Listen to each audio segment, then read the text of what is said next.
Boa noite, diferentões. Boa noite, diferentões. Estamos de volta com mais um podcast Diferentões.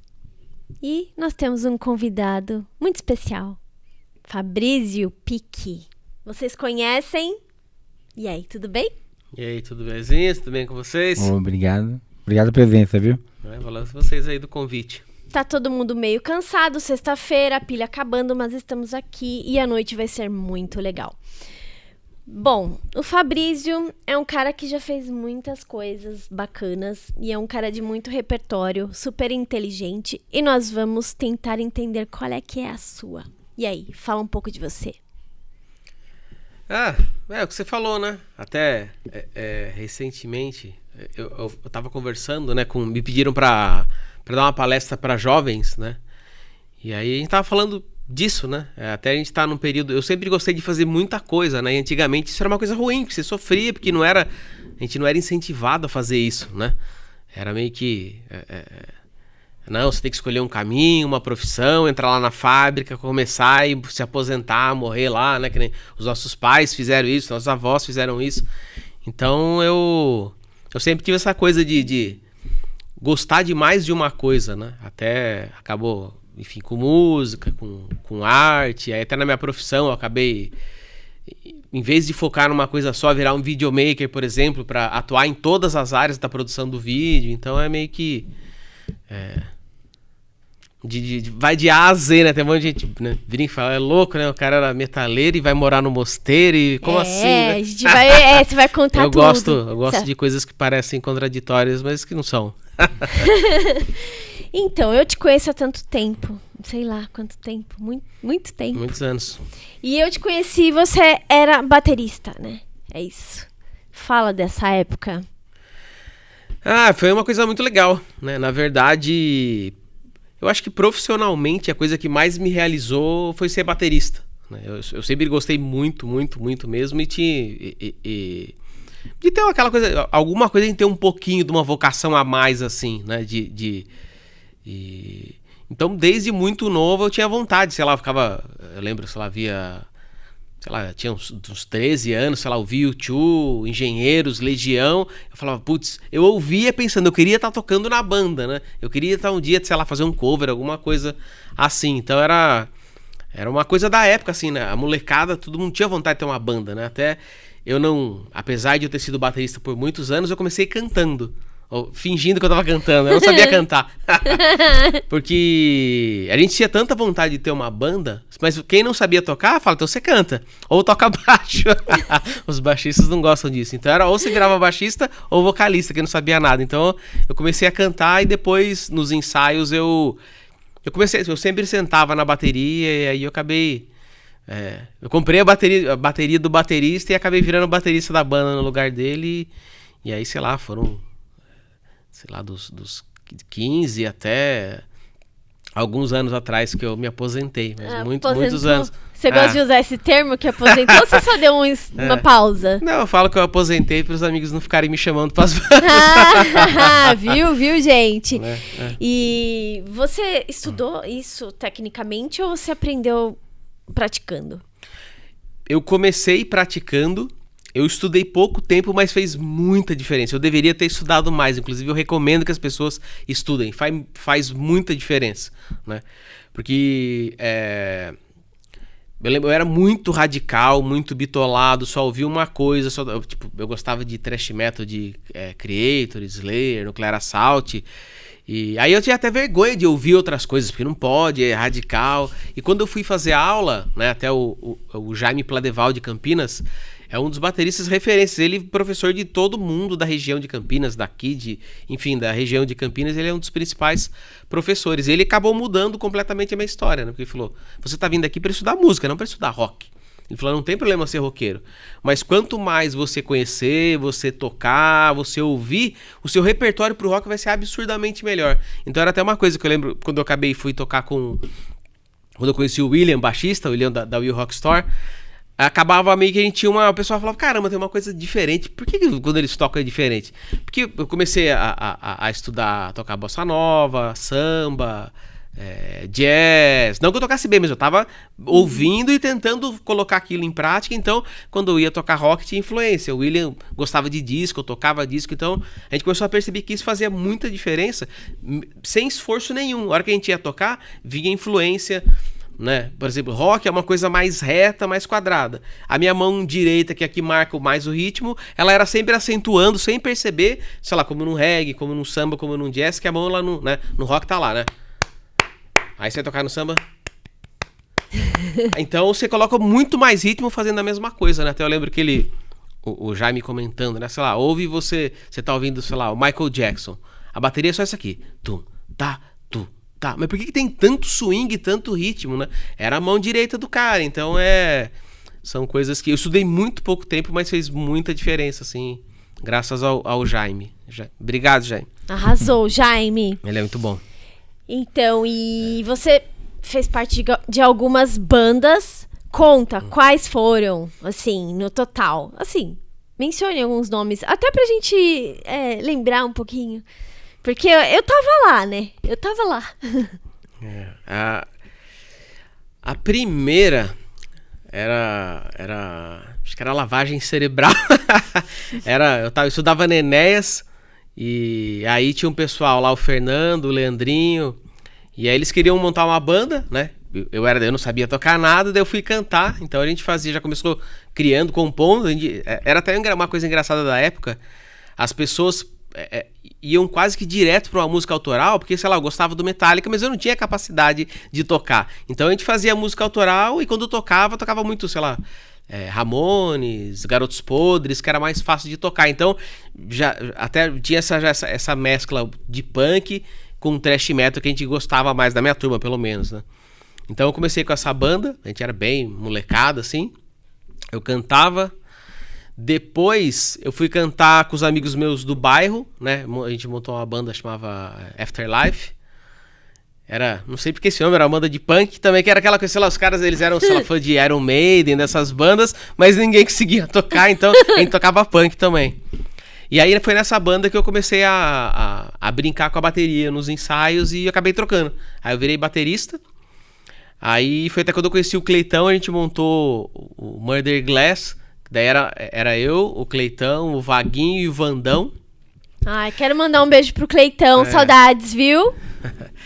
E aí, nessa banda foi, tipo, até um choque, porque eu só tocava né, era molecada que não sabia tocar, e nessa banda o Cleiton já tocava super bem, sabia fazer solo, o Vandão gostava de Iron, sabia tocar todas as músicas no baixo certinho, eu era o quadrado da banda lá, mas como baterista sempre faltou, sempre, né, tinha vaga pra todo lado. Sempre tem espaço pra um baterista, né?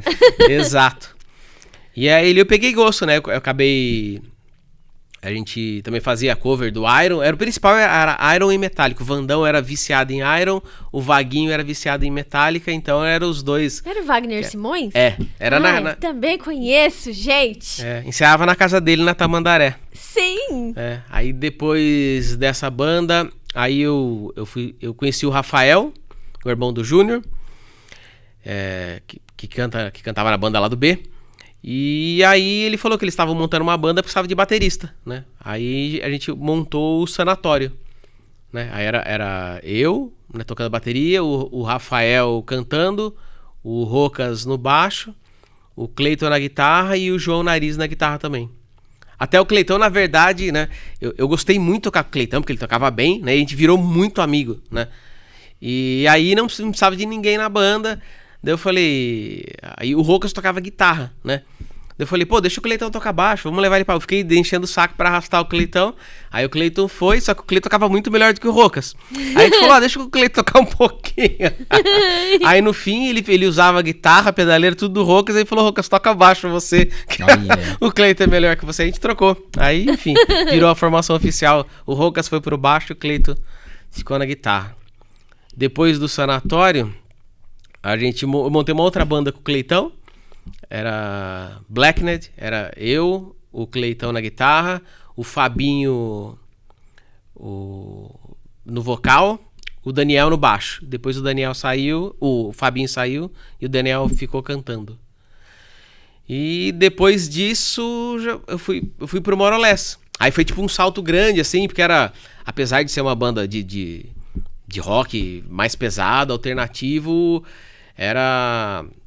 Especialmente o Aldo, ele fazia uma correria absurda, ele sempre fez, enfim, pro movimento, ele sempre teve estúdio, gravava as bandas, lançava as coletâneas, então assim, apesar de ser uma banda de rock pesado, alternativo, do interior, a gente tocou, sei lá, tocava no Paraná direto, tocou no Mato Grosso do Sul, tocou no Rio de Janeiro, tocava muito, mesmo sendo pela correria deles, enfim, e era uma banda bem legal, assim, né? Bem ensaiadinho, bem feitinho. A gente se esforçava pra fazer um show bom, né? Então tinha um monte de gente, às vezes, que a gente tentava fazer assim.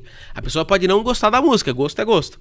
Mas do show a pessoa tem que gostar. Sim. Né? Um show bom é um show bom, não importa se você gosta da banda ou não, né? Exatamente. Então era essa a ideia. Então foi uma experiência bem profissional, assim, que eu nunca tinha tido, né? E depois disso, aí me chamaram pra entrar no lado B. Eles estavam formando uma banda de cover. E eu sempre tive o sonho de viver de música, né? E com o Morolés eu percebi que isso ia ser muito difícil.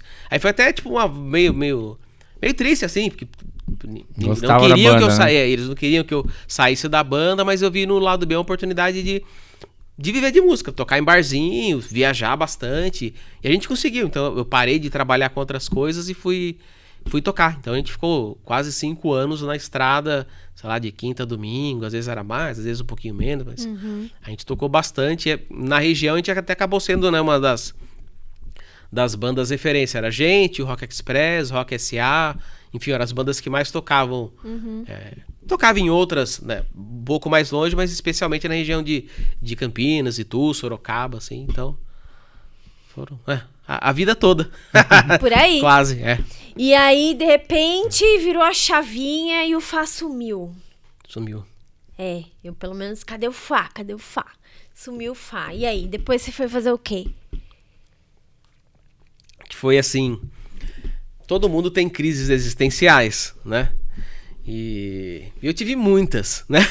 Eu sempre fui muito idealista, questionador, e eu não queria entender o que eu tava fazendo nesse planeta aqui, né? E como eu sou... tem um incômodo muito grande, especialmente na época do lado B, né? Que foi o final da minha vida como músico profissional, assim. Eu tava com uma crise muito, muito grande, assim. Então, sei lá, perguntas como, sei lá, eu tava lá tocando... Aí, tipo, eu tava bebendo demais, começando a ter insônia, coisa de que é normal de músico, você vive na estrada, aí não vai no casamento dos amigos, da família, não vai no enterro, não vai nada, que você tá... Quando tá todo mundo nesses momentos, você tá trabalhando e eles estão de folga. Quando você tá de folga, eles estão trabalhando, então você... né? Então já começou os conflitos nesse aspecto, né, da vida de músico, que é muito difícil. E então você passa muito tempo em hotel, muito tempo esperando, então é comum, né? Se a pessoa não tomar cuidado, o clichê é real, né? De beber demais, se a pessoa tiver uma tendência a usar droga, lascou. A pessoa tem dificuldade de ter um relacionamento com alguém, porque tá cada hora num lugar. Mas foi mais uma crise mesmo eu falo, caramba, né? Porque a vida é só isso, né? Aí eu começava a observar, caramba, eu tô aqui, tipo, bêbado, de bermuda, de boné, e todo mundo batendo palma pra mim. Eu falo, caramba, o garçom tá lá, ninguém não tá nem olhando pra cara dele. Começava a vir umas perguntas assim, e eu comecei a ficar muito incomodado, né? E aí eu comecei a entrar numa depressão, porque eu não sabia. Eu falei, caramba, a minha família é sensacional, eu não sou obrigado nem com a minha mãe, nem com meu pai, com nenhum irmão, a gente dá muito bem. Tudo que eu queria fazer eu fiz, o que eu queria estudar eu estudei. Eu quis ser músico, eu fui. Eu quis viver de música, eu fui. Eu sempre tive apoio da minha família, dos amigos, pra tudo. Então eu falava, caramba, por que eu tô me sentindo E o Fá era mal, né? era popular ainda. Tinha isso também. Você era um menino popular. Não era nada. Então começou essas crises, né? Isso também, porque quando você tá numa banda, a gente brincava, né? Você subiu o Montanha, que tocava sax na banda Vinil, falava isso, né? Você subiu numa caixinha de maçã, todo mundo para olhar, né? Então tem isso também, é um monte de gente em cima de você.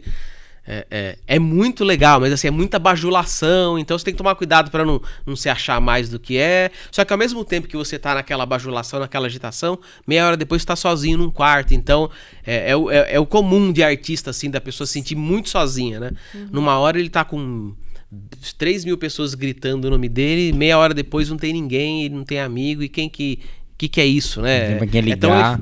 É tão efêmero, o negócio tá lá, né? Então, é muito comum, né? Muita solidão, eu conheci muitos músicos, como eu falei, o clichê é real, problema com bebida, com droga, com depressão. E aí, quando eu comecei começar a entrar numa depressão, eu falei, eu preciso fazer alguma coisa a respeito, né? E aí eu pensei, eu já fiz tudo que eu queria fazer na minha vida, eu tive a oportunidade de fazer, né? Eu falei, agora, o que eu nunca fiz? Aí eu pensei, eu sempre detestei religião. Sempre achei um negócio horroroso, lavagem cerebral. Falei, então eu vou começar a olhar pra isso. Só que como eu não gostava, tipo, eu falei, eu não tinha vontade de ir numa igreja, enfim. Eu falei, eu vou começar a ler, só que eu quero, como eu tinha uma tendência mais idealista, eu falei, eu vou na fonte.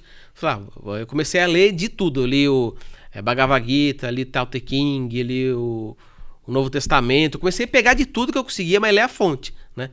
E aí foi um choque, porque assim... não é uma crítica à religião, né? Eu acho que hoje eu vejo um valor muito grande de criar uma disciplina, de você praticar tal, mas o ensinamento na essência ele é muito diferente, era uma outra forma, enfim, era bem, né, uma doação para a prática.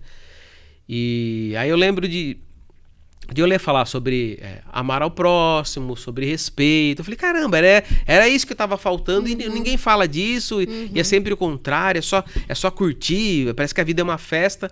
Só que toda festa deixa uma ressaca, eu não quero viver de ressaca. E a ressaca eu digo emocional, não da bebida, né? Ressaca moral que falam. É aquela coisa, você passa a semana inteira esperando o sábado, a hora que chega o domingo você já tá lá, é segunda-feira, que droga. A vida não é um sábado, a vida não é um feriado. Eu falei, eu quero ter uma paz, uma harmonia todos os dias, não só no meu final de semana, né? Então, eu comecei a buscar, especialmente na fonte. Aí eu lembro que o que eu mais li, assim, pra gente estar no país cristão, eu comecei a ler o Novo Testamento. E eu achei incrível. Esse lado de amar o próximo, de respeito, de não julgar, de não ficar atacando pedra nos outros, não ficar, né, apontando o dedo. Eu falei, caramba, isso é incrível, né? Eu falei, será que alguém vive assim ainda? Aí, como sempre fui idealista, eu falei, eu vou fuçar, eu vou começar a procurar. Aí eu lembro que eu li a história de São Francisco, eu falei, olha, interessante. Aí eu falei, existem franciscanos ainda? Aí eu fui visitar mosteiro franciscano. Só que era bem moderno. Aí eu falei, putz, não era isso, né? Eu queria igual que era lá na época, né? Queria uma coisa roots. E aí, sem querer, eu falei, eu quero fazer um retiro espiritual. Então, não sei do que se trata, eu vou meio que na loucura. E quando eu achei sem querer, era budista, né? E quando eu fui fazer, isso foi em 2007. Foi um choque, assim, absurdo de... A primeira vez que eu fui, eu falei, eu quero morar nesse lugar, eu quero ficar aqui. Só que eu não tô pronto, né? Eu vivo na noite, eu sou músico, como é que eu vou morar num mosteiro? Ficar uma semana sem conversar, sentado, de perna cruzada. Então foi uma tortura, fiquei uns 4 dias sofrendo e feliz ao mesmo tempo, assim. Foi, tipo, muito louco, assim. Enfim, e aí foi toda essa... Aí começou essa história, né? Enfim, a crise maior foi no final da minha carreira como músico no lado B, meio acho que era 2004, 2005. E aí em 2007 que eu comecei a praticar o budismo e aí mudou muito, assim, absurdamente a minha vida, assim. Sim, eu lembro que você foi pra Tailândia Tailândia, né? E ele foi se despedir de mim, onde eu trabalhava. Estou indo. Deixou um livro comigo. Eu não esqueço, viu? E daí eu notei que você estava bem diferente. Assim, o Fabrício estava mais calmo, mais sereno. Bem diferente. Você é diferente de quando eu te conheci na adolescência. Isso não é ruim, viu? Isso não é uma observação ruim. Porque, na verdade, todas as vezes que a gente conversa, você sempre tem muito repertório pra passar pra gente. Eu ia te perguntar também, você estudou rádio e TV, né? Estudei. Porque quando a gente começou a fazer o podcast, eu fui lá pedir dicas pra ele. E daí eu lembro que você me falou, seja você mesma. Me fala como que foi estudar rádio e TV, assim. Qual que é, assim? Na verdade, foi uma extensão da música. Eu queria ser músico, eu não queria trabalhar nem com rádio, nem com televisão. Mas aí tem essa coisa da sociedade. Mas músico não é emprego, não é profissão, faz alguma coisa. Eu falei, então vai... Se eu Já que é pra agradar, mas tem que ser alguma coisa que tem um pouquinho a ver comigo, né? Então, falei, tem que ser alguma coisa com comunicação, que tem a ver com arte, com criação. E aí, falei, a rádio e TV é a melhor opção que tem, né? Eu adoro, sempre gostei muito de filme, né? Então, falei, acho que vai ter tudo a ver comigo. Então, foi bem legal, assim, né? Foi uma experiência mais legal do que eu imaginava. Até um aspecto que eu gostei bastante além da faculdade, eu percebi assim, eu sempre, na escola, até o terceiro colegial, eu sempre fui um aluno péssimo. De só passar de ano, dessa eu não sabia. Repeti vários e quando passava eu era aluno do C. E na faculdade eu era um dos melhores alunos. Falo, caramba, né? Pra você ver como um direcionamento correto faz a diferença, né? Pessoas diferentes têm tendências diferentes, habilidades diferentes. Então, pra arte eu sempre tive muito mais habilidade. Mas numa escola convencional isso não é muito valorizado, né? Então, eu gostava de educação artística, de educação física e era o vagabundo. Mas daí, cara, na hora que eu montei a banda, falou, isso tem um valor, né? Eu tô vivendo disso, né? As pessoas gostam, né, disso. Então, fazer rádio e TV teve esse aspecto, foi bem legal era muito fácil. Diferente da escola, que era uma tortura pra mim, eu fiz por obrigação, ainda bem, né? É muito importante estudar. Mas rádio e TV foi super tranquilo, então foi um negócio bem legal. E também ajudou nesse aspecto de eu gostar de fazer várias coisas, né? Que hoje é uma tendência mais comum. Então, eu lembro, sei lá, tinha as aulas de rádio, até a gente fez umas coisas que era muito legal, que hoje não se tem, mas ainda bem que a gente passou por essa experiência de fazer radionovela, é muito legal fazer, de você, né, contar uma história, criar um roteiro, né, e só através do som você conseguir ilustrar toda o que num vídeo a gente coloca um cenário, uma luz, tudo isso numa radionovela, você tem que ser através de som, então até a gente usava uns recursos bem dos primórdios, sei lá, vai fazer trovão, tinha uma chapa de aço, você vai fazer uma pessoa andando, aí tinha umas caixas com pedregulho para andar em cima. Então foi muito legal, assim, tipo, bem legal. A gente até ganhou prêmio no ExpoCon, de programas de rádio. E aí eu também comecei a pegar gosto por vídeo, né? Eu gostava um pouquinho de escrever roteiro, e acabei um pouquinho, a gente tinha os grupos, aí você começa a perceber as tendências de cada um, né? Tinha um que gostava muito de câmera, aí do nosso grupo, né? Eu e mais um, a gente gostava de dirigir um pouquinho, né? Aí eu lembro, uma das professoras criou um grupo de direção de atores, então eu participava desse grupo também, e aí eu acabei meio que focando mais em direção, né? Apesar de depois eu não seguir com isso, né? De não fazer nem com curtas, né? Porque eu tava tocando nessa época, né? Então, mas foi bem legal. Então acabou abrindo um leque, né? Dentro da profissão do audiovisual, né? Até era uma carência que eu acho que hoje melhorou nas faculdades, que era assim, era muito teórico. Então, como é que faz pra editar? Não, você não tá aqui pra ser o técnico. Mas na hora que você vai trabalhar, o cara não vai colocar, o que você quer fazer aqui? Eu quero ser diretor. Você acaba bem, assim, não é? Tem que fazer de tudo, eu acho, né? Então, foi muito legal, assim. Até quando eu tava lá, depois eu comecei a trabalhar na TV Sol. E foi bem legal, porque na TV Sol eu fazia o switcher, eu fazia o corte, eu soltava o VT, eu fazia o GC, eu montava o cenário, eu fazia as câmeras, ou seja, você faz tudo. Aí você não sabe fazer, era o que a gente não... A gente foi aprendendo, que a gente viu que tinha uma deficiência na faculdade, a gente começou a correr atrás por fora, né? Então, até que meio que... acabou surgindo hoje um negócio que não existia, que é a profissão videomaker, né? Você não é mais um cinegrafista, ou um diretor de fotografia, ou um roteirista, um editor, né? A gente trabalha com todo o processo. Dependendo do trabalho, eu posso fazer só uma função.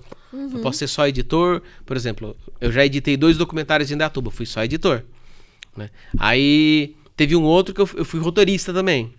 Aí tem trabalho, que nem hoje eu tava trabalhando, eu fiz só como câmera. E aí tem trabalho que eu faço tudo, né? Até animação, qualquer coisa. Então são possibilidades de hoje. Até que é mais fácil aprender também, né? Você não sabe, vai lá no YouTube e aprende e faz. Então... Hoje o acesso é maior, né? E assim, a prática, eu acho que a prática às vezes é melhor do que o teórico ali. Talvez se você se joga, você vai apanhar um pouquinho, obviamente. Mas aprende também, né? Aprende. A gente fala, só não aprende quem não quer. Só que é uma dificuldade, até como eu comentei aqui, que eu estava conversando com jovens lá, fazendo uma palestra para eles. É muito mais difícil ser jovem hoje do que era na nossa época, na minha opinião. Muito mais difícil. É muita opção para tudo. Sei lá, tem 1 milhão de profissões, 1 milhão de possibilidades. E se a pessoa não quiser trabalhar para alguém, ele pode empreender para onde ele quiser. A gente tá aqui fazendo um podcast. A pessoa, sei lá, quer ser um youtuber ou quer vender um negócio na internet. Basta uma ideia e coragem para fazer, né? Então é muito difícil, né, para quem... Pra quem tá... Pra molecada, assim, é muita opção, confunde, né? Então, às vezes, essa questão é tanta opção, é tanta facilidade que pode dificultar. Então, se a pessoa tiver um pouquinho de foco, é muito legal, né? Quer dizer, muitos trabalhos que eu faço, porque antigamente, sei lá, eu vou aprender a mexer no After Effects. Você tem 1 milhão de possibilidades. Você vai fazer um curso de 3 anos e não vai aprender metade. Só que daí você não usa, você esquece tudo. Então, o que eu faço? Eu sei o básico, o grosso dele, como é que funciona. Quando eu tenho uma demanda específica, eu vou dar uma pesquisada naquele assunto específico. Falo, putz, isso aqui eu não lembro como é que faz, ou eu não sei como é que faz, eu aprendo aquela coisa específica. Então, tá lá. A hora que você quer aprender, tá lá, tem alguém ensinando e é mais fácil que antigamente ainda, que a pessoa fala assim, olha, abre a janela tal, clica nesse botão, vira até o 3, tá mastigado, né? Mastigado. E aí, você quer fazer alguma pergunta? Tá quietinho hoje. Não, que tá rolando, né? Tá fluindo, tal. Eu queria, assim, se você pudesse falar um pouco mais da sua experiência na Tailândia, né? Que eu acho que é uma coisa que é bem curiosa, né? É algo que, pelo menos, eu não conheço outra pessoa que tenha tido uma experiência como essa. Sim, você pegou do nada. Como é que aconteceu essa proximidade? Não foi do nada, não. Na verdade, isso começou na crise minha existencial lá na época do lado B. Em 2007 foi a primeira vez que eu fui fazer um retiro. Na verdade, não foi um retiro, foi um treinamento de vida monástica, que foi mais legal ainda, foi a minha sorte, porque era num retiro, a pessoa passa só meditando praticamente a maior parte do tempo. Num treinamento de vida monástica, você aprendia sobre a rotina do monge, como é que ele vive, como é que ele se comporta. Então, tinham umas extras que não tem no retiro normal, né? E isso foi no Templo Zulai, que é aqui em Cotia, que é um mosteiro chinês enorme, maravilhoso, lindo lá. E aí foi um choque, né? Só que a minha vida, eu vivia na noite, eu era músico, literalmente vivia à noite, eu trabalhava na madrugada, enfim, né? E aí eu falei, como é que eu faço pra morar num lugar desse? Minha vida é muito, não tem nada a ver com isso. Aí eu falei, vou ter que mudar minha vida, é só assim, né? Então eu passei alguns anos mudando a minha vida, então, sei lá, eu falei, eu parei de beber, comecei a sair menos, parei de tocar, né? Não que isso fosse algo errado, é porque eu falei assim, essa vida que eu quero ter, que eu vi lá no mosteiro, se eu viver essa vida aqui eu não vou conseguir, é muito diferente, eu tenho que me preparar. São escolhas. São escolhas. Então, eu fui mudando a minha vida muito, então até os amigos mais próximos, ninguém tomou um susto absurdo, porque todo mundo foi vendo as mudanças. Quem ficou um tempão sem ver, falou, tá louco, né? Surtou, vamos mandar internar ele. E aí, em 2007, eu comecei a frequentar retiros, todo ano ia vários retiros, né? Retiro de 3 dias, 4 dias, 5 dias. Aí comecei, às vezes, como voluntário lá também. E aí, em 2010, eu falei, agora eu sinto que eu tô pronto pra morar no mosteiro, né? Aí eu tentei ir pra lá, eles falaram, não existe mais o programa, não pode mais. Daí eu falei, não, mas eu quero, né? Eu pensei, né? Daí eu ligava lá quase todo dia, falava, deixa eu ir aí, as monjas lá, não tem mais como, né? Eu falei, não tem problema, deixa eu ir ser voluntário, e eu fiquei atazanando. Eu falei, eu vou até aí, falou, não adianta vir, não tem, falou, não tem problema, eu vou aí do mesmo jeito. Aí eu fui lá, você tem que insistir, né? E aí eles viram e falaram, não, deixa ele ficar. Ele quer muito. Deixa ele ficar. Aí em 2011 eu me mudei pra lá, fiquei 1 ano, né, morando com as monjas lá no Templo Zulai. E nesse período eu acabei, por eu ter essa tendência idealista, mais uma vez eu falei, putz, eu queria uma coisa mais tradicional, né? Aí eu comecei a estudar os ensinamentos do Buda, o que ele ensinou mesmo, não o que um monge ensinava, né, sobre os ensinamentos dele. E aí eu falei, caramba, né? Foi a mesma sensação que eu tive quando eu li o Evangelho.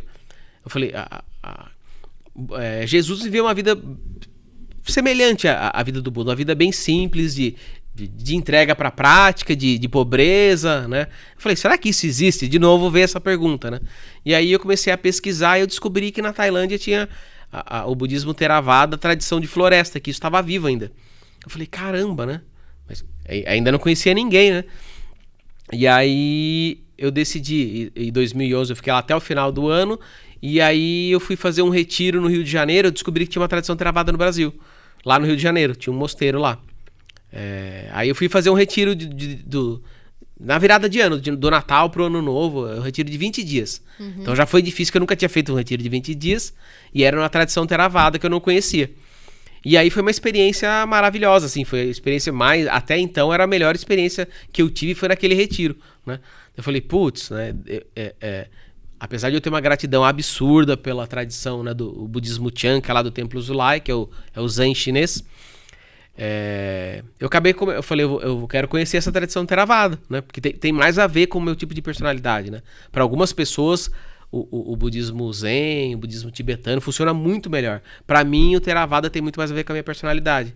Porque o budismo japonês, chinês, tibetano, eles é mais esotérico, tem um monte de... Acredita em um monte de outros seres e coisas que pra mim gerava muita confusão e não me ajudava, atrapalhava, assim. E no budismo Theravada só segue o que o Buda histórico ensinou, que viveu na Índia, que é comprovado, tem os locais sagrados lá, enfim, né?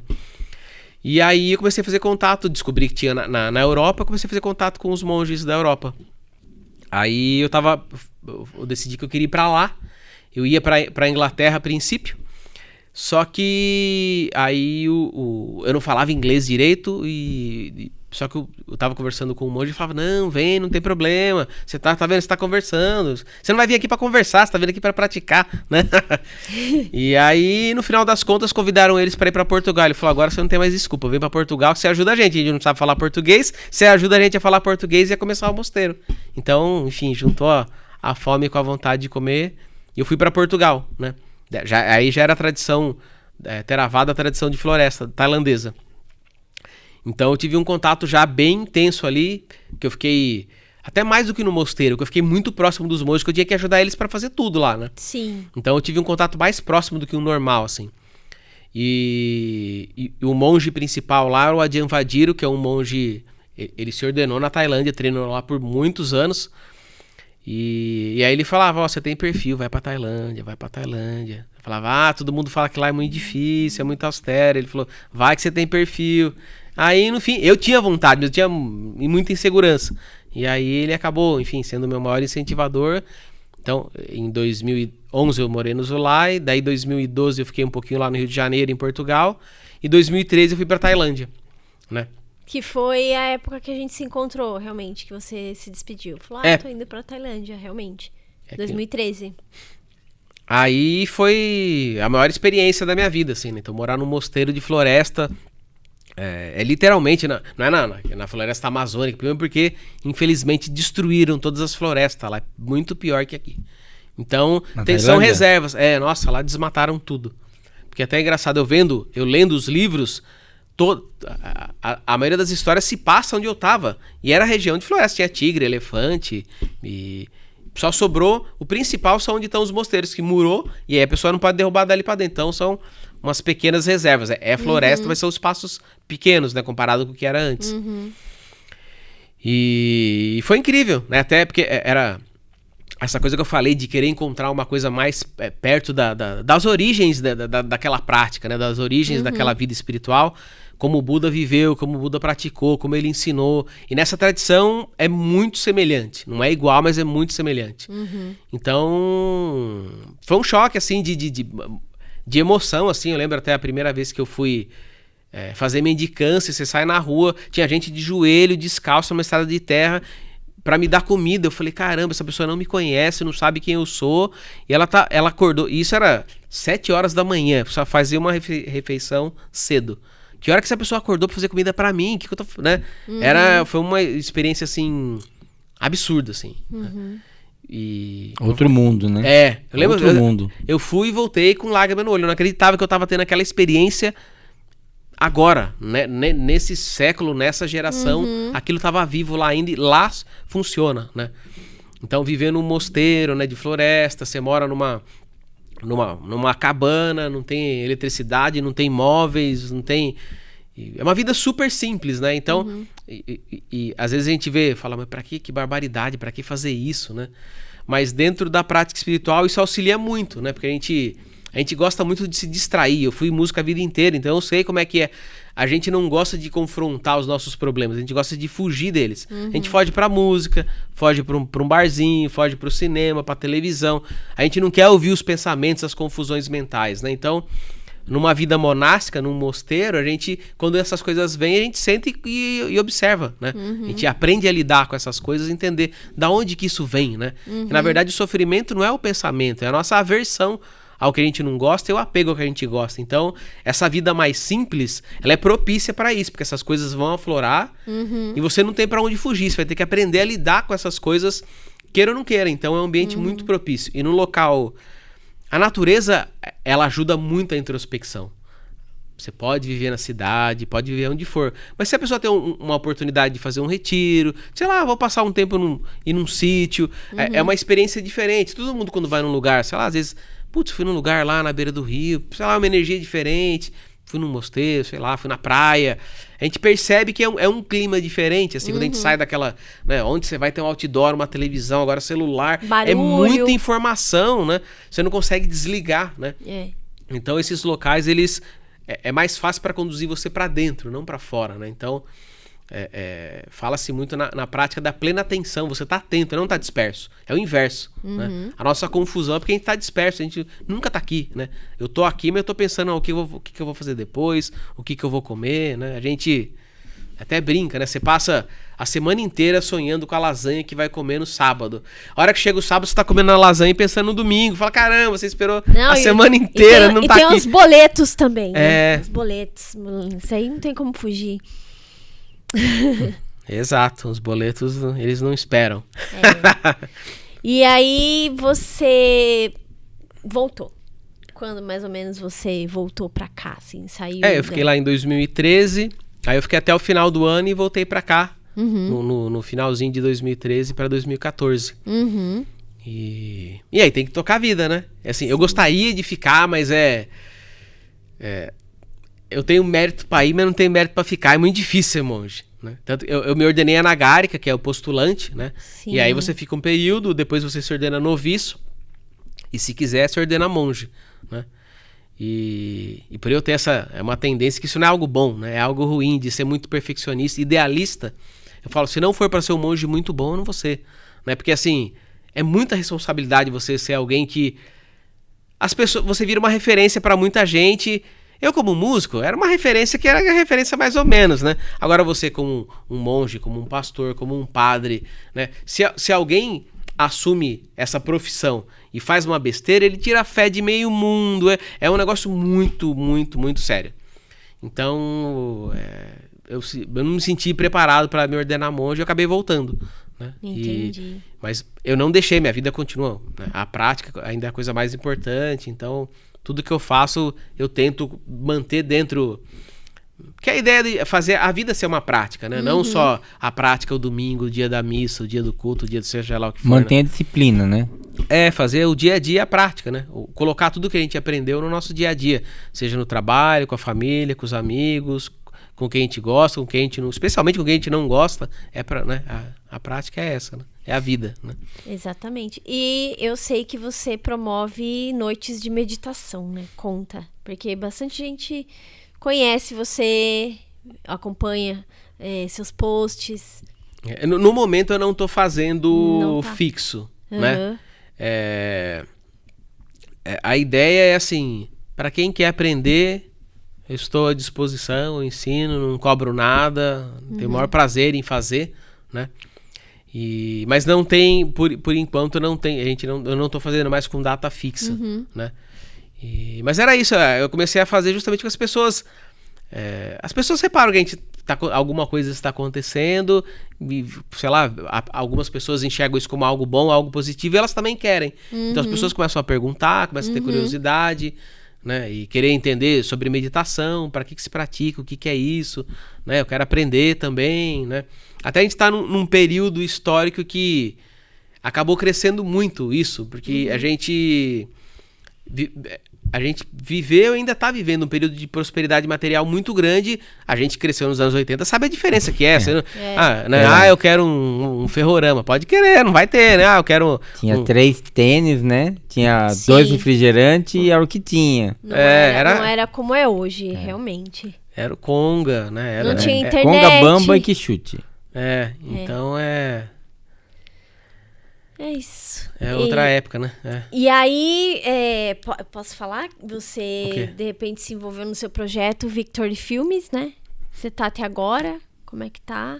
Isso, aí quando eu voltei, né? Como você mencionou, os boletos não esperam. Eu falei, preciso trabalhar, né? Boletos, Aí eu falei, putz, eu sou formado em rádio e TV. Eu falei, eu não quero voltar pelo menos. Não é minha ideia de voltar a trabalhar como músico, voltar para a noite. Então eu vou voltar a trabalhar na minha área, né? E aí foi até um pouco difícil, porque eu fiquei alguns anos fora e foi uma área que mudou muito, especialmente por causa da tecnologia, né? Então eu falei, eu vou precisar me atualizar, porque eu tô defasado, né? Um pouquinho em relação aos softwares que mudou, enfim, né? E aí eu comecei a falar, eu vou trabalhar por conta, eu não vou trabalhar em nenhum lugar por enquanto. Então eu comecei a fazer alguns freelances para amigos, né? E aí eu falei, acho que eu vou abrir uma produtora, porque a gente, é que quando a gente fala em produtora hoje, antigamente se imaginava, né? Um estúdio enorme, equipamentos, um monte de gente descolada trabalhando. Hoje primeiro, é um trabalho como qualquer outro, né? Sim. Tem dias bons, dias ruins, perrengues. Tudo parece que é um glamour, né? Hoje eu acordei 5 horas da manhã e fui num temporal pra São Paulo pra trabalhar lá. Então é isso, é trabalho. É a vida. Que hoje você pode fazer quase tudo sozinho, né? Sim. Antigamente não, era uma coisa bem complexa, né?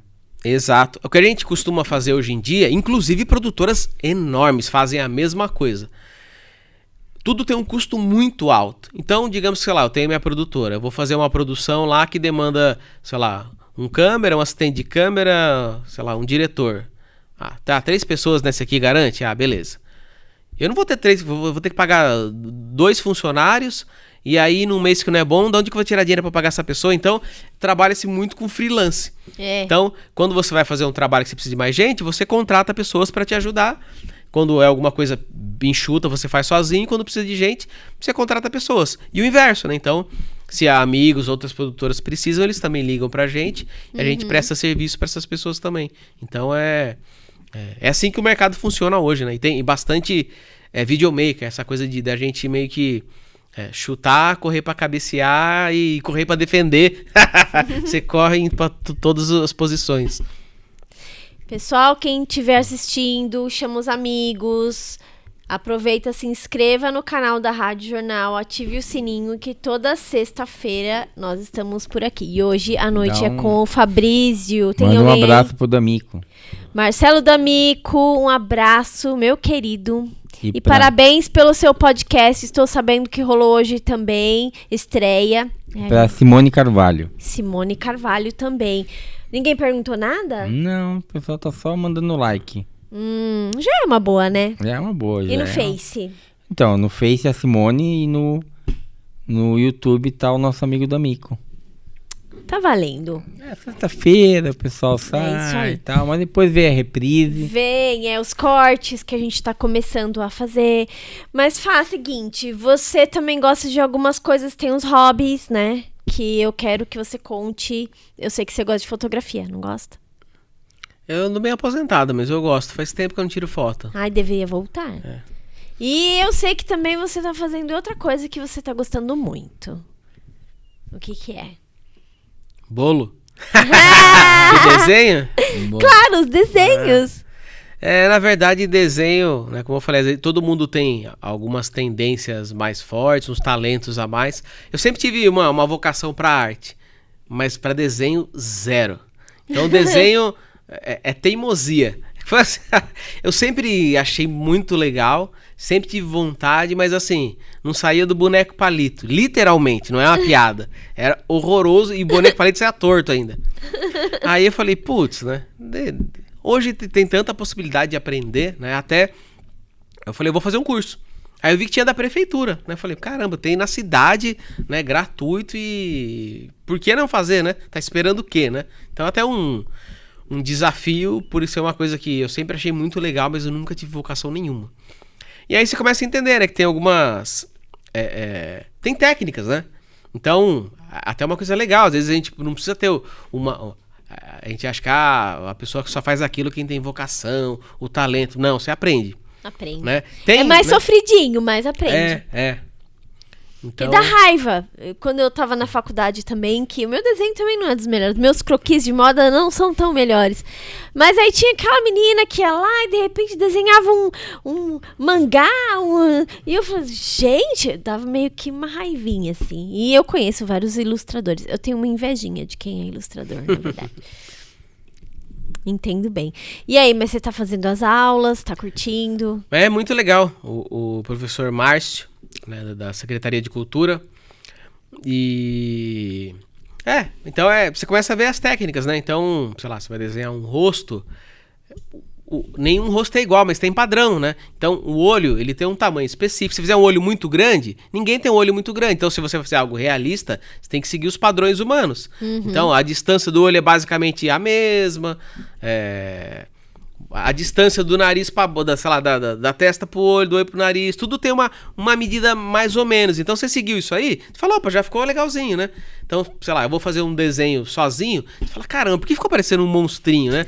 É porque eu errei a simetria, sei lá, você fez um nariz num tamanho que ninguém tem um nariz desse tamanho. Se é uma caricatura, um mangá, aí você pode extrapolar. Mas se tá desenhando uma pessoa humana, você tem que seguir padrões humanos. Aí e fica aquela...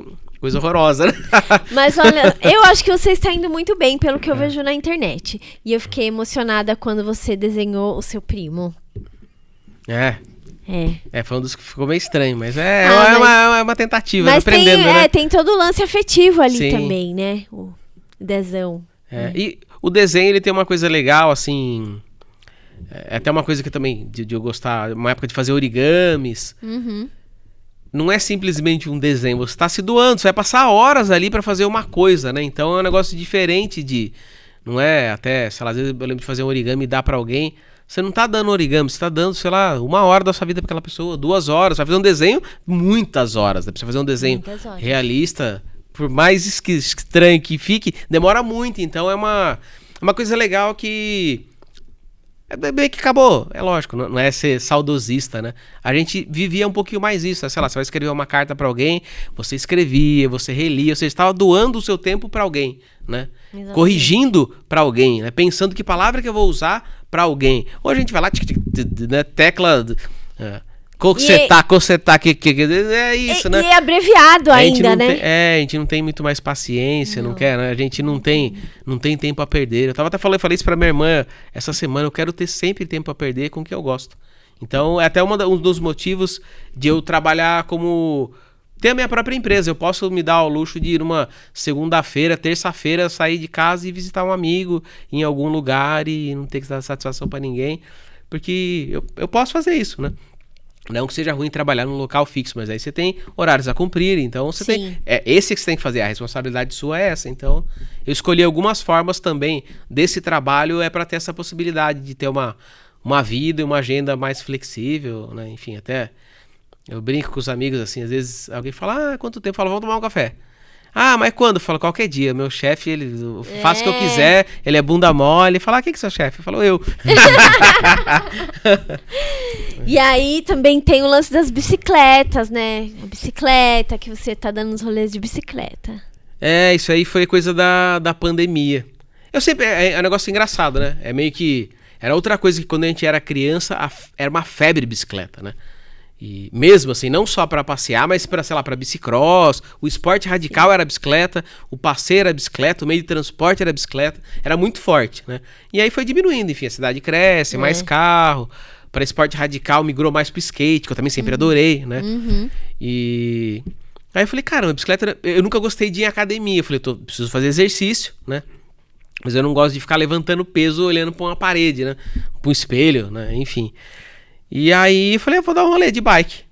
Eu peguei uma bike, fui dar um rolê, falei, putz, gostoso. Aí você vai andar mais um dia, anda outro dia, e aí começou, virou um exercício. Falei, vou tentar fazer virar um hábito, porque é bom pro corpo. E aí eu falei, cara, eu me lembrei que ia pra Cardeal, era gostoso, ia pra Quilombo, era gostoso. Aí você vai andando, primeiro, estrada de terra, você já muda o clima, muda o ambiente, cheio de passarinho, cigarra, vai beirando o rio. Tem uns matinhos. Né? Aí tava até falando, né, legal, com o Marco, legal. antes da gente começar aqui, você acaba... Eu vivo encontrando casa abandonada antiga, umas coisas mais lindas, assim. Até eu vou pra fazer exercício, mas eu sei que se eu encontrar, eu vou parar. Até às vezes eu tiro foto, posto, porque é lindo, né? É uma coisa... Às vezes a gente vê esses lugares e fala, quanta história que não passou aqui, né? Quanta gente que veio e já se foi e o lugar tá aqui, então é uma história viva, né? E tem marcas, né? Marcas de vivências ali. É que a gente não consegue identificar, mas tem. Exato. Até, né, se você estava falando também, né, a questão de olhar para esses locais, como a gente trabalha com audiovisual, enxergar uma locação. Você fala, putz, eu já imagino um curta aqui, um clipe, e sempre que eu vou, às vezes quando eu tô com amigos... fotos. Exato. De audiovisual, você olha pra parede, ela tem uma textura de barro, às vezes tem aquela goteira que manchou. Se você pegar pra alguém de arte e tentar reproduzir, é muito difícil, né? Tanto que é comum quando você pega esses road movies, eles vão pro Nordeste, vão pra lugar porque tá lá, é vivo. Você vai tentar reproduzir isso no estúdio, vai dar uma trabalheira e não vai ficar de verdade. E sem falar que se você, sei lá, pegar um ator e levar para um lugar desse, o clima muda o clima da atuação da pessoa. Você levar num lugar que, né, a casa, sei lá, tem 300, 200 anos a casa lá, né, a mancha tá lá, sei lá, desde quando, o lugar, né, rodeado de natureza, sei lá, tem toda uma... É muito diferente. A estética, a história, né, é toda bem particular, né, é tudo muito particular. E assim, você andou chamando o pessoal, tem um pessoal indo com você, infelizmente eu não consegui ainda, mas tenho vontade. Eu sempre falo, eu quero ir na bike, enfim, uma hora vai dar certo. A hora que quiser, só falar. Né? E aí, você vai dar a dica? Agora? Dá a dica. Tem tempo aqui. Bem, a gente tá querendo sempre inovar no nosso programa, né? Com coisas diferentes. E daí surgiu como o trabalho dele, além de... Ele tem essa aptidão de arte. Por coincidência, eu tava com material de arte e eu vou mostrar para vocês aqui, tá? É um pequeno livro. Tem quase meu peso esse livro. É de um artista chamado Norman Rockwell, dos Estados Unidos. Ele foi um grande ilustrador da parte publicitária. Na verdade, pode-se dizer que criou um conceito. Ele ilustrou a revista Newsweek, que é uma revista muito conhecida nos Estados Unidos, né, muito famosa. E ele, com o estilo dele, ele criou uma referência. E apesar dos desenhos dele sempre tratarem da parte antiga, vocês podem ver que até hoje o padrão que ele criou de imagens, né, o conceito, ainda é muito usado na propaganda e na área comercial de imagens. Então a nossa dica esse livro vai ser difícil de vocês acharem, mas tem muito material, na internet. Procurem por Norman Rockwell. É uma grande referência, e para quem estuda desenho, esse tipo de coisa, vai se empolgar bastante com o trabalho dele, tá? Procurem Norman Rockwell. Fica a dica. Agora a gente vai trazer algumas coisinhas, não sempre, porque nós somos meio imprevisíveis, mas é isso aí. Olhamos um negócio, se curtiu, impressionou, eu vou levar pro pessoal. E é isso, né? É isso aí. Acho que... Você quer fazer algumas considerações final? Quer dar algumas dicas sobre os trabalhos que você pretende fazer futuramente? Porque você é uma pessoa dinâmica, né? Você não para já quieto. Foi músico, trabalha com audiovisual, monge, quer dizer, não foi, mas chegou perto, né? Qual a próxima? Você pretende entrar na SpaceX também? Porque o céu agora é o céu limite, né? Na verdade, eu foquei no trabalho, né, com as produções de vídeo e eu acho que uma coisa, né, legal, que é mais útil, né, essa questão, né, de incentivar as pessoas a lembrar, olhar para si, cuidar de si mesmo, né? Enfim, no final das contas, todo mundo, sem exceção, todo mundo quer ter paz, todo mundo quer ser feliz. A gente não sabe muito bem como fazer isso, né? A gente vive batendo cabeça, tentando encontrar onde que tá esse dia que vai estar lá, né? A paz, a felicidade, né? Então... Isso é comum a todos os seres humanos. A todos os seres, até, né? Ninguém quer sofrer, até, sei lá, você vai pegar um mosquito, uma barata, ele foge, ele também quer, né? Apesar de ser por instinto diferente da gente, eles também querem encontrar, ter paz, você não quer sofrer, né? Então a gente lembrar de cuidar disso, né? É uma coisa fundamental que a gente esquece, negligencia mesmo, né? Até uma coisa, às vezes, cultural, assim, de parecer que é egoísmo pensar em si mesmo, né? Mas é totalmente oposto. Para quem já teve a oportunidade de fazer uma viagem de avião, quando você entra no avião, vai ter lá a aeromoça ou aeromoço dando as instruções.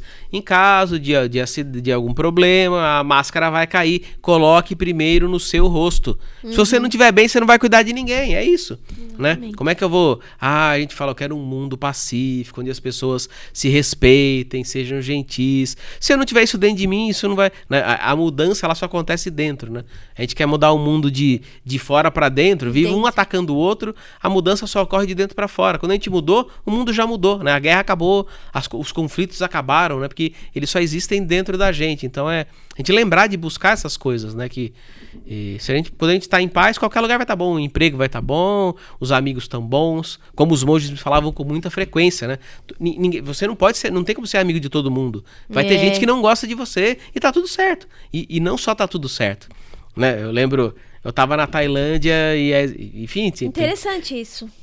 Tem pessoas que implicam com a gente em qualquer lugar do mundo, né? Aí o monge falava, agradeça as pessoas que te incomodam. Ele é seu melhor professor.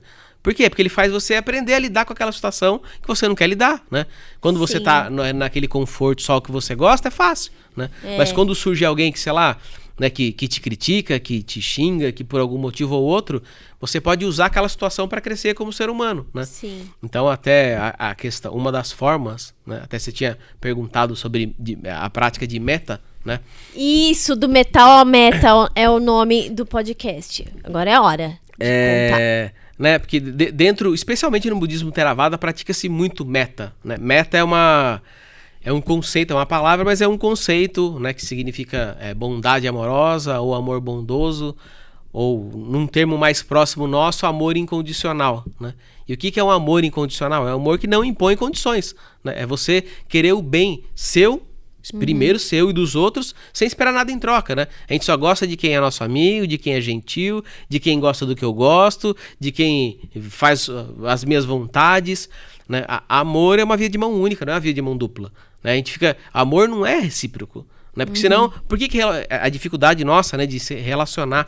Porque a gente fica sempre com uma expectativa. O amor é... Se eu quero o bem seu, se eu tenho um relacionamento com alguém, eu quero que a pessoa seja feliz, mesmo que não seja comigo. É um ideal, não é fácil, mas é a gente tentar colocar isso no nosso dia a dia. Então, por exemplo, né, como os monges lembravam a gente com frequência, né? Então, digamos, trazendo para nossa realidade aqui, eu estou fazendo um trabalho e aí eu tenho que lidar com uma pessoa que está naquele mau humor horroroso, grosseira, xingando todo mundo, sei lá, numa produção de vídeo, tá lá numa equipe e tem uma pessoa estressada e ela tá estressando todo mundo, e aí você pode falar, putz, vontade de dar um soco, tomara que essa pessoa se lasque, que pessoa... Ou você pode falar, opa, calma lá, né? Eu não preciso reagir negativamente. Essa reação é o meu ego, não é ela, né? É o meu ego que tá feridinho, que não gostou. Sim. Porque, falaram do jeito que o Fabrício não gosta, né? Falou, opa, o seu ego lá, lida com ele, né? Sim. Aí você fala, ok, né? Não vou revidar, já é um passo. Esse assunto vai morrer se eu não ficar batendo de frente. Depois eu posso conversar com a pessoa. Se você não fortalecer aquilo, ele vai... E aí, essa situação que normalmente a gente começa a ficar com raiva de uma pessoa assim, por exemplo. Ela fala, pô, porque essa pessoa é grosseira, eu não fiz nada pra ela, vai se lascar, tomara que ela nunca mais trabalhe comigo. Ou você pode começar a pensar, putz, se essa pessoa tá mal-humorada sempre, tá sempre, né, com uma energia negativa, brigando com todo mundo. Se é difícil pra mim, sei lá, eu convivo com ela 1 hora por mês, imagina ela que convive com ela mesmo 24 horas. Imagina a família dela. E aí você muda a mesma situação que geraria raiva, começa a gerar compaixão. E aí, às vezes na hora é difícil, mas você pode fazer isso na hora, você tenta só se acalmar, né, se não conseguir, não revidar, e depois, sei lá, na sua casa vai fazer uma meditação, faz uma oração pra essa pessoa, peça coisas boas pra ela, e saber que ela é um ser humano igual eu, do mesmo jeito que eu quero ser feliz, ela também quer, ela tem as dificuldades dela, eu tenho as minhas, ela tem as fraquezas dela, eu tenho as minhas. Ela com certeza tem qualidades que ela tem, eu também tenho, então é começar ver essa coisa em comum de todo mundo tem qualidades e defeitos, e quando a gente vê alguém que tá numa situação assim de muita negatividade, que acaba, você vê que a pessoa tá sofrendo e tá fazendo quem sofrer em volta, se a gente ficar com raiva, só vai aumentar mais, uma raiva com a outra raiva, vira 2 raivas com a outra 3, então não é uma coisa que parece loucura, mas assim, todo mundo quer ser feliz, todo mundo quer ter paz. Aí a pessoa passa o dia inteiro brigando com os outros ou reclamando da vida, onde a pessoa vai, ela leva uma nuvem preta em cima da cabeça. Como é que você vai ser feliz se você não solta a nuvem, né? E assim, a gente fala, mas o que tá acontecendo, né? O Ajahn Chah, o principal monge da tradição lá na Tailândia que eu tava, ele falava, né, sobre isso, né? As pessoas falavam, eu não sei porque eu tô sofrendo, né? Você fala assim, a pessoa veio montado no cavalo, fala, cadê o cavalo? Fala, você veio montado no cavalo, vai embora, desce do cavalo, né? Desce do cavalo.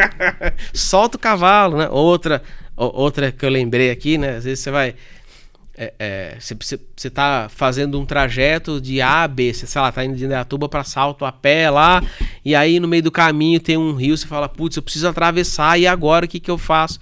Aí você fala, peraí, vamos pensar, né? Aí você olha, pô, tinha uma árvore caída, caramba, né? Tem um tronco aqui, né? Eu me acalmei, eu vi. Aí você vai lá, coloca o tronco, atravessa, fala, tronco maravilhoso. Joga ele no ombro e leva pro resto da vida o ombro. Aí fica andando com o negócio doendo. Já foi, já passou, solta, aprender, né? Soltar... Let it go! Solta ponto de vista, solta apego, solta...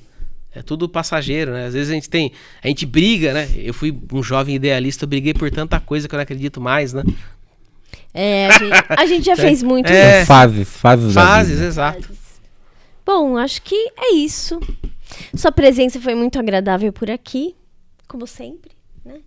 E a gente talvez agradece. A gente volte a vê-lo, né? Sim, sempre. Para um café, para uma conversa. Dá esse recado também. Eu dou o recado. Olha só, daqui a pouquinho, às 21 horas, teremos um podcast. Teremos o podcast Talk Walk, que é das nossas amigas... A Tabata e a Alice. E elas vão falar de anime, cultura e etc e tal. E logo estarão no ar pelo YouTube aqui. E o Facebook da Rádio Jornal. Então, acompanhem. Continuem ligados. E é isso aí, gente. Muito boa noite. Muito obrigada, Fabrício. Obrigado a vocês presença. aí. Muito legal. Uma história... Muita gente gostou aqui. Ele é um cara interessante. E é isso aí, gente. Boa noite, diferentões. Um beijo grande. Boa noite, diferentões.